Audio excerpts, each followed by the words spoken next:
حضرت امام موسیٰ کاظم علیہ السلام نے فرمایا، جس طرح تم اپنی ظاہری چیزوں میں خدا سے شرم کرتے ہو، اسی طرح اپنی پوشیدہ چیزوں میں بھی خدا سے شرم کرو۔ چھوٹے اور معمولی گناہ ابلیس کے مکاربوں میں سے ہیں۔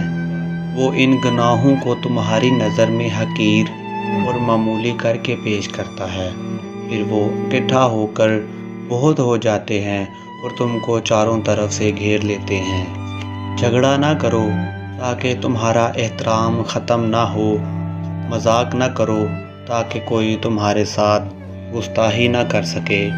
جب کوئی شخص دوسروں کے لیے دعا کرتا ہے تو عرش الہی سے آواز آتی ہے، اے دوسروں کے حق میں دعا کرنے والے شخص، تیرے لیے 2 لاکھ فرشتے دعا کریں گے۔ خداوند عالم نے